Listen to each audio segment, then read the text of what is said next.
பொது நிகழ்ச்சிகள் அல்லது விழாக்கள் போன்ற சிறப்பு நிகழ்ச்சிகளின் போது பெரியோர்கள், பெற்றோர்கள், குருமார்கள் ஆகியோர் தங்களிடம் ஆசி பெறுபவர்களை வாழ்த்தும்போது சீரும் சிறப்புமாக சகல ஐஸ்வர்யங்களையும் பெற்று நீடூழி வாழ வேண்டும் என்று வாழ்த்துவதை பார்த்திருப்போம். அவ்வாறு சகல ஐஸ்வர்யங்களையும் நாம் பெறுவதற்கு காரணகர்த்தாவாக இருப்பவர் செல்வத்துக்கு அதிபதியான மகாலட்சுமி ஆவார். இந்நிலையில் மகாலட்சுமி ஒரு சமயம் வைகுண்டத்தை விட்டு பூலோகத்தை அடைந்து சிவபெருமானை குறித்து தவமிருந்ததே செல்வத்துக்கு அதிபதியானார் என்பது குறிப்பிடத்தக்கது.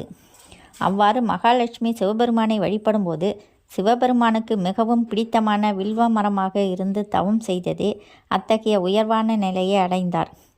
அதையடுத்து மகாலட்சுமி எங்கே வில்வ மரமாக இருந்து வழிபட்டார் என்று பார்ப்போம். முன்னொரு காலத்தில் தேவர்களும் அசுரர்களும் அமிர்தம் வேண்டி பார்க்கடலை கடைந்தனர். அப்போது வெளிவந்த அமிர்தத்தை தேவர்களுக்கு மட்டுமே கொடுக்க வேண்டுமென எண்ணிய மகாவிஷ்ணு மோகினி வடிவம் எடுத்து வந்தார். அதையடுத்து அசுரர்களை மயக்கி அமிர்தம் அனைத்தையும் தேவர்களுக்கே மகாவிஷ்ணு வழங்கினார். முழு வீடியோவையும் பார்க்க கீழே உள்ள லிங்கை கிளிக் செய்யவும்.